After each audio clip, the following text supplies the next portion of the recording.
আল্লাহ রাব্বুল আলামিন পবিত্র কোরআনে বলেন, নিশ্চয়ই আসমান জমিন সৃষ্টির দিন থেকে আল্লাহ তাআলার নিকটে মাসের গণনায় মাস হলো 12টি। মিনহা আরবাতুল হুরুম, 12 মাসের মধ্য থেকে 4টি মাস হলো আল্লাহ তাআলার নিকটে অনেক সম্মানিত মাস। মুফাসসিরিনে কেরামগণ এই আয়াতের ব্যাখ্যায় লিখেছেন, সেই 4টি সম্মানিত মাস হলো, 1 নম্বরে হলো জিলকদ, 2 নম্বরে হলো জিলহজ, 3 নম্বর হলো মুহররম, 4 নম্বরে হলো রজব মাস। এই 4টি মাস আল্লাহ তাআলার নিকটে অনেক সম্মানিত। তাহলে আমরা বুঝতে পারলাম আল্লাহ তাআলা আসমান জমিন সৃষ্টির দিন থেকেই তিনি নির্ধারণ করেছেন যে মাসের সংখ্যা হবে কয়টি? 12টি। এই 12টি মাসের মধ্য থেকে আল্লাহ তাআলার নিকটে 4টি মাস অনেক সম্মানিত। এর মধ্য থেকে একটি মাস হলো এই বর্তমান যেই মাস চলছে, অর্থাৎ জিলকদ মাস। সম্মানিত হাজরিন, এর মাঝেই আমি আরেকটা বিষয় আপনাদেরকে জানিয়ে দিতে চাই যে আমরা মুসলমান হিসাবে আমরা ইংরেজি মাসের গণনা আমরা সকলেই জানি, সকলেরই আমাদের মুখস্থ, কিন্তু মুসলিম হিসাবে আমাদের সকলের জন্য ফরজে কিফায়া হলো আরবি মাস সমূহের গণনা, আরবি মাসের তারিখ কত, এগুলো বিষয় আমাদের মুখস্থ রাখা এবং এ সম্পর্কে আমাদের জ্ঞান রাখা, এটা হলো ফরজে কিফায়া। ফরজে কিফায়া বলা হয় যে আপনাদের এই এলাকার মধ্যে যদি কোনো একজন ব্যক্তি এই আরবি মাসের গণনা না করে, আরবি মাসের তারিখ না জানে, তাহলে আপনাদের পুরা এলাকার মানুষ গুনাহগার হবে। বলুন না নাউজুবিল্লাহ। তাহলে হাদিস শরীফে এসেছে যে আপনারা যদি অন্যান্য যে সকল মাস রয়েছে এই সকল মাসের গণনা যদি আপনারা না রাখেন, আপনি কিন্তু গুনাহগার হবেন না। কিন্তু আপনি যদি এই আরবি মাসের গণনা না রাখেন, আপনার এলাকার একজন ব্যক্তিও আরবি আজকে কোন মাস চলছে, কত তারিখ চলছে, এটা যদি আপনাদের পুরা এলাকার এক ব্যক্তিও না জানে, তাহলে ফরজে কিফায়া তরক করার কারণে পুরা এলাকাবাসী গুনাহগার হবে। তাহলে এই আরবি মাসের গণনা রাখা এটা অনেক গুরুত্বপূর্ণ একটি কাজ। তাই আমরা আজকের পর থেকে আমরা যেমন ইংরেজি মাসের গণনা রাখি, বাংলা মাসের গণনা রাখি, ঠিক এমনইভাবে আমাদেরকেও এই আরবি মাসের গণনাগুলো ভালোভাবে স্মরণ রাখতে হবে। সম্মানিত মুসল্লিয়ানে কেরাম, শুধু তাই নয়, আল্লাহ রাব্বুল আলামিন সূরাতুল বাকারার 197 নম্বর আয়াতে সুন্দর করে বলেন, জিলকদ মাসের গুরুত্ব এবং ফজিলত এত বেশি কেন? কারণ হলো আল্লাহ রাব্বুল আলামিনের জন্য সারা পৃথিবীর লোক থেকে, সারা পৃথিবীর মানুষের মধ্য থেকে আল্লাহ তাআলা যাদেরকে নির্বাচন করেন, তারা এই জিলকদ এবং জিলহজ মাসে আল্লাহ তাআলার ঘর বাইতুল্লাহ জিয়ারত করার জন্য তারা মক্কা মদিনায় গমন করেন। বলুন না সুবহানাল্লাহ। তাহলে এই জিলহজ মাসে ইসলামের 5টা স্তম্ভের মধ্য থেকে একটি স্তম্ভের নাম হলো হজ। এই জিলহজ মাস থেকে আল্লাহ তাআলার এই গুরুত্বপূর্ণ একটি ফরজ বিধান এর প্রস্তুতি স্বরূপ পুরা পৃথিবীর যে সকল দেশের মধ্যে মুসলিমরা বসবাস করেন, তারা এই জিলহজ মাস থেকেই পবিত্র হজ এর প্রস্তুতি গ্রহণ করেন। এই জন্যই আল্লাহ রাব্বুল আলামিন পবিত্র কোরআনে বলেন যে আল হাজ্জু আশহুরুম মা'লুমাত, নিশ্চয়ই হজ এর জন্য নির্দিষ্ট সময় রয়েছে। মুফাসসিরিনে কেরামগণ এই আয়াতের ব্যাখ্যায় লেখেন যে হজ এর নির্দিষ্ট সময় হলো 2 মাস 10 দিন। হজ এর নির্দিষ্ট সময় হলো 2 মাস 10 দিন। সেই 2 মাস কোন মাস?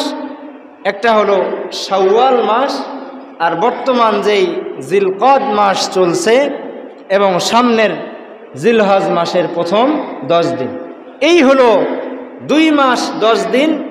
এই 2 মাস 10 দিনেই হলো পবিত্র হজ এর জন্য নির্দিষ্ট সময়। সম্মানিত হাজরিন, এবার আমরা জানব আল্লাহ তাআলা কার উপর এই হজকে ফরজ করেছেন। আল্লাহ রাব্বুল আলামিন পবিত্র কোরআনের সূরাত আলে ইমরানের 97 নম্বর আয়াতে সুন্দর করে বলেন, ওয়ালিল্লাহি আলান নাসি হিজ্জুল বাইতি মান ইসতাতাআ ইলাইহি সাবিলা। আল্লাহ রাব্বুল আলামিন বলেন, বাইতুল্লাহ পর্যন্ত পৌঁছতে সক্ষম এমন প্রত্যেক ব্যক্তির জন্য আল্লাহ তাআলাকে রাজি খুশি করার জন্য জীবনে একবার হজ আদায় করা হলো ফরজ। সুবহানাল্লাহ। তাহলে আমরা বুঝতে পারলাম যে আমি যেই এলাকায় অবস্থান করছি, এই এলাকা থেকে আল্লাহ তাআলার ঘর বাইতুল্লাহ পর্যন্ত পৌঁছতে আমার যেই সকল খরচের প্রয়োজন, আমি যদি এই পরিমাণ খরচের মালিক হয়ে থাকি, তাহলেই আমার উপর জীবনে একবার হজ আদায় করা ফরজ। আমরা যেমন 5 ওয়াক্ত নামাজ ফরজ এই হিসাবে প্রত্যেক ফরজ নামাজ আদায় করি, ঠিক এমনইভাবে জীবনে একবার হজ আদায় করাও হলো ফরজ। সম্মানিত হাজরিন, এই হজের ফজিলত সম্পর্কে বিশ্ব নবী রাহমাতুল লিল আলামিন বলেন, এই হাদিসটা এসেছে বুখারী শরীফের 1521 নম্বর হাদিস। قال رسول الله صلى الله عليه وسلم من حج لله فلم يرفث ولم يفسق رجع كيوم ولدته أمه। বিশ্ব নবী রাহমাতুল লিল আলামিন বলেন, মান হাজ্জা লিল্লাহ, যেই ব্যক্তি আল্লাহ তাআলাকে রাজি খুশি করার জন্য হজ করল, হজ আদায় করার সময় সে কোনো ধরনের পাপ কাজে লিপ্ত হলো না এবং কোনো অশ্লীল কথাবার্তা বলল না, তাহলে নবীজি ঘোষণা দেন ওই বান্দা নবজাতক শিশুর ন্যায় নিষ্পাপ অবস্থায় তার ঘরে ফিরে আসে। সুবহানাল্লাহ। তাহলে হজ আদায় যদি আমি সুন্দরভাবে করতে পারি, হজ আদায়ের যে 40 দিন, এই 40 দিনে যদি আমি কোনো ধরনের পাপ কাজ এবং অশ্লীল কথাবার্তার ন্যায় গুনাহ না করে থাকি, তাহলে নবীজির ঘোষণা অনুযায়ী একটা নবজাতক শিশুর আমল নামায় যেমন কোনো গুনাহ নেই, ঠিক এমনইভাবে যে ব্যক্তি এই সকল গুণের সাথে হজ আদায় করতে পারবে, ওই ব্যক্তি যখন ঘরে ফিরে আসবে ওই অবস্থায় যেন তার আমল নামায় কোনো গুনাহ নাই। আওয়াজ দিয়ে বলি সুবহানাল্লাহ। সম্মানিত মুসল্লিয়ানে কিরাম, শুধু তাই নয়, প্রিয় নবীজি বিশ্ব নবী রাহমাতুল লিল আলামিন আরো বলেন, এই হাদিসটা এসেছে বুখারী শরীফের 1773 নম্বর হাদিস। قال رسول الله صلى الله عليه وسلم العمرة إلى العمرة كفارة لما بينهما والحج المبرور ليس له جزاء إلا الجنة।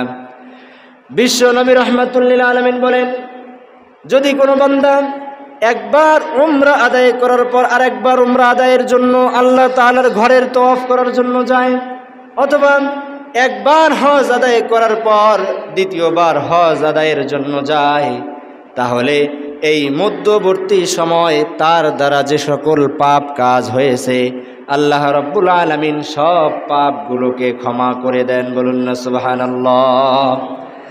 শুধু তাই নয়, বিশ্ব নবী রাহমাতুল লিল আলামিন আরো বলেন, আল হাজ্জুল মাবরুর লাইসা লাহু জাযাউন ইল্লাল জান্নাহ।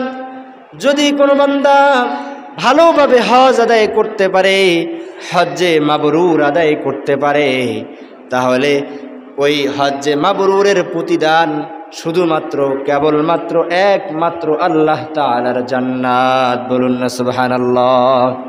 তাহলে হজ্জে মাবরুর যদি কোনো ব্যক্তি আদায় করতে পারে, এই হজ্জে মাবরুরের প্রতিদান হলো যে আল্লাহ রাব্বুল আলামিন ওই বান্দাকে জান্নাত দান করবেন। চিৎকার দিয়ে বলি সুবহানাল্লাহ।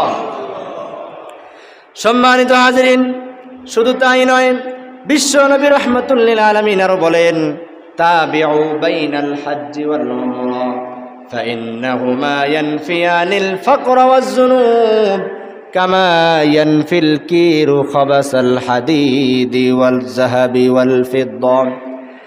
বিশ্ব নবী রাহমাতুল লিল আলামিন বলেন, ও আমার উম্মতরা, আল্লাহ তাআলা তোমাদের যাদেরকে হজ আদায়ের সামর্থ্য দান করেছেন, তোমরা বারবার আল্লাহ তাআলার ঘর বাইতুল্লাহর হজ আদায় করার জন্য আগমন করো।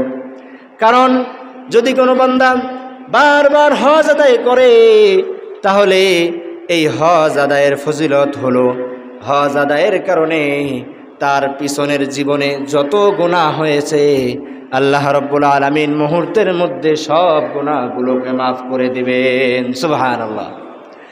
শুধু তাই নয়, আমরা বাহ্যিকভাবে দেখি হজ আদায় করার কারণে আমরা আর্থিকভাবে অনেক সমস্যায় পড়ি, হজ আদায় করার কারণে আমাদের অনেক টাকা পয়সা ব্যয় হয়, আমরা এই কারণে দারিদ্রতার ভয় করি।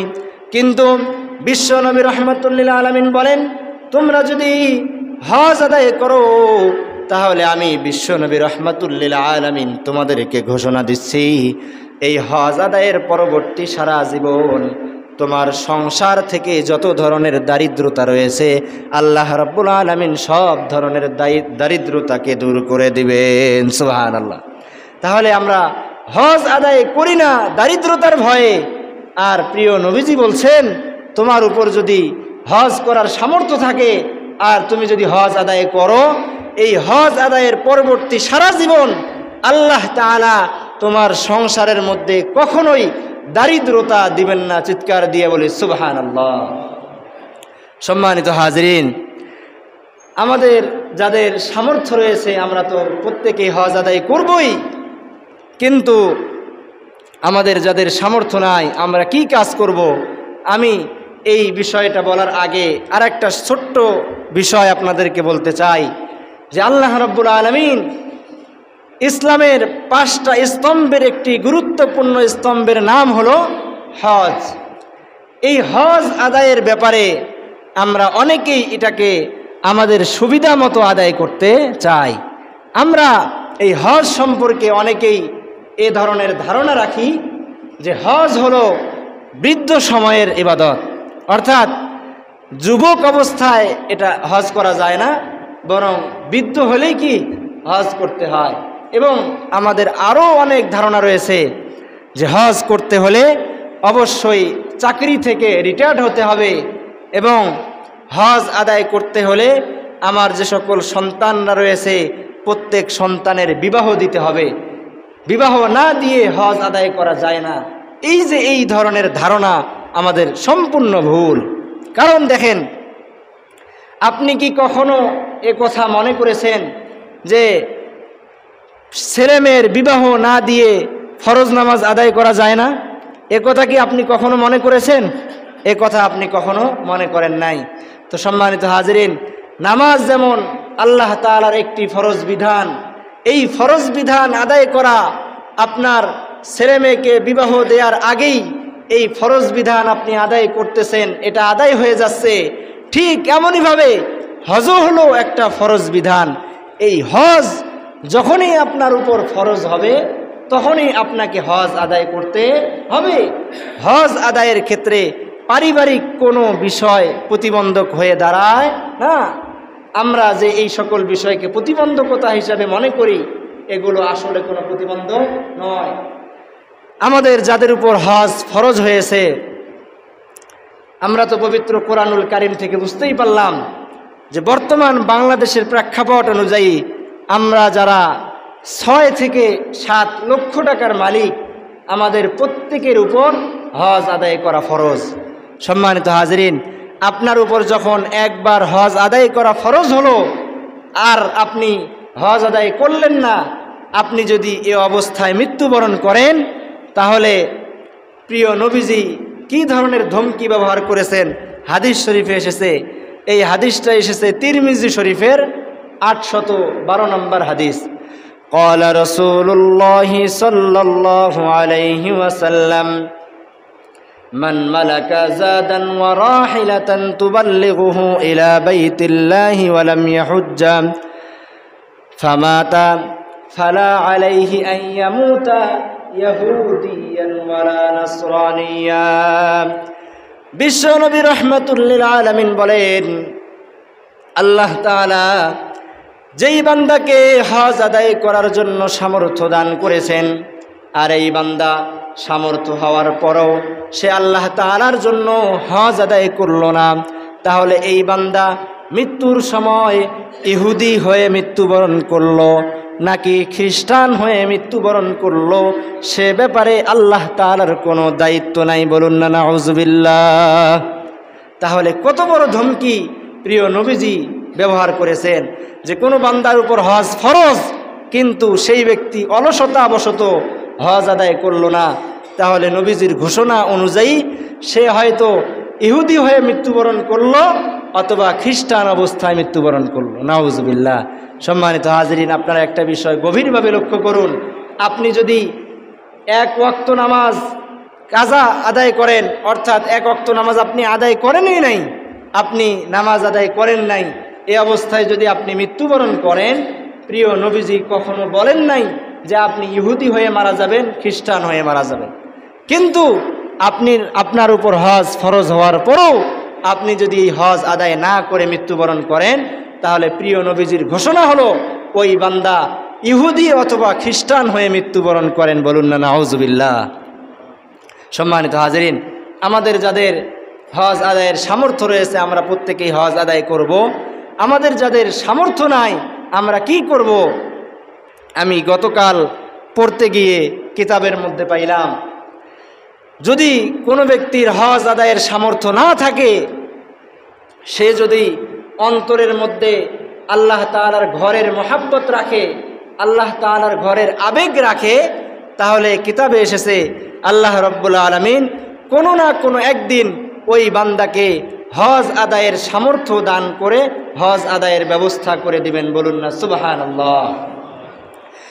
সম্মানিত মুসল্লিয়ানে কেরাম, গতকাল কিতাবের মধ্যে পড়তেছিলাম একটি পিপিলিকার ঘটনা এসেছে। একটা পিপিলিকা সে একটা দ্বীপের মধ্যে অবস্থান করতেছিল, যার চতুর্দিকে শুধু পানি আর পানি।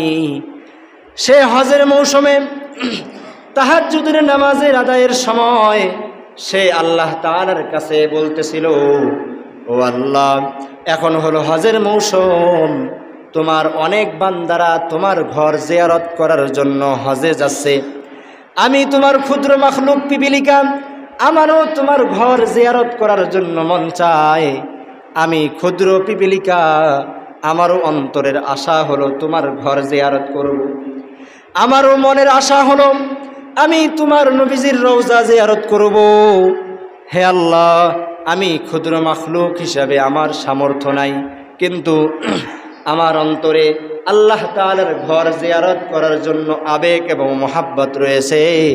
তাই আমি ক্ষুদ্র মাখলুক পিপিলিকাকে তোমার ঘর জিয়ারত করার জন্য তুমি ব্যবস্থা করে দাও।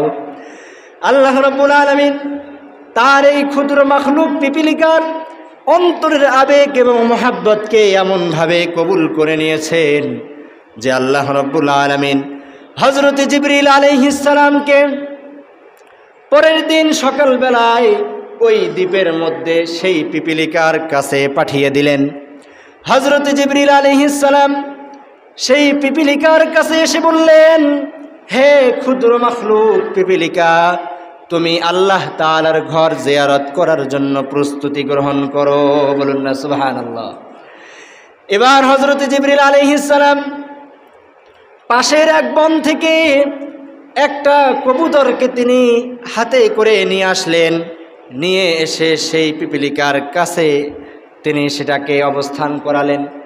এবার সেই পিপিলিকাকে বললেন, হে আল্লাহ তাআলার ক্ষুদ্র মাখলুক পিপিলিকা, তুমি এই কবুতরের পা থেকে বেয়ে বেয়ে তুমি তার গর্দানের মধ্যে উঠে বসে যাও।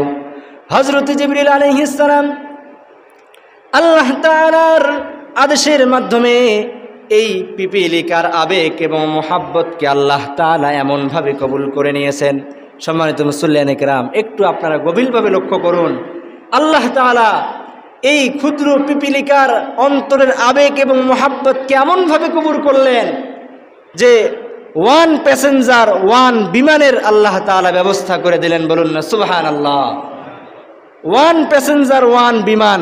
আপনারা একটু খেয়াল করুন, দুনিয়াতে যত ধনী ব্যক্তি হোক না কেন, সে যদি নিজের চার্টার বিমান ভাড়া করেও যদি আল্লাহ তাআলার ঘর বাইতুল্লাহে যায়, তবুও কিন্তু সে একটা বিমানে একাই কখনো থাকে না, তার সাথে অবশ্যই সাথী সঙ্গী আরও অনেকেই থাকে।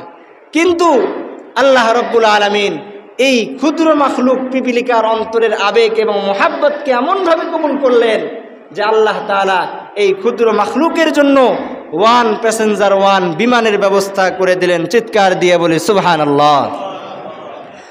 সম্মানিত মুসল্লিয়ানে কিরাম, এবার হযরত জিবরিল আলাইহিস সালাম সেই কবুতরকে আদেশ করলেন, এই ক্ষুদ্র পিপীলিকাকে তোমার গর্দানের মধ্যে নিয়ে, তোমার ঘাড়ের মধ্যে নিয়ে তুমি সরাসরি আল্লাহ তাআলার ঘর বাইতুল্লাহর সামনে তুমি অবস্থান করবে।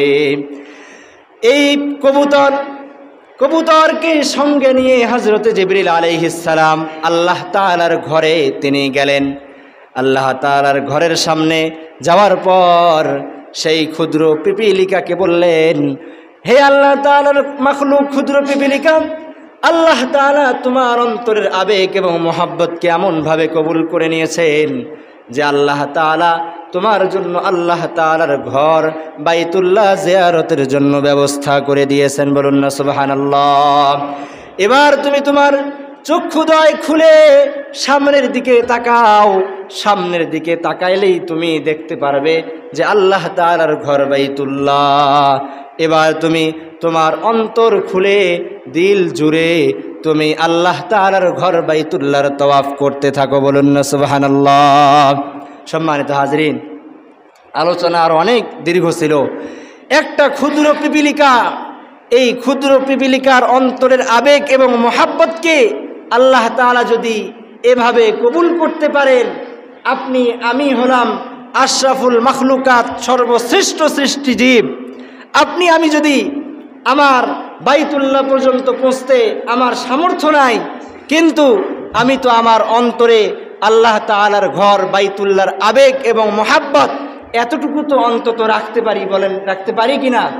আমরা এখানে যারা অবস্থান করছি আপনারা সকলেই জবাব দেন, আমাদের সকলের অন্তরে আল্লাহ তাআলার ঘর বাইতুল্লাহ জিয়ারত করার জন্য আশা আকাঙ্ক্ষা আছে না নাই? আমাদের প্রত্যেকেরই অন্তরে আছে তো অবশ্যই।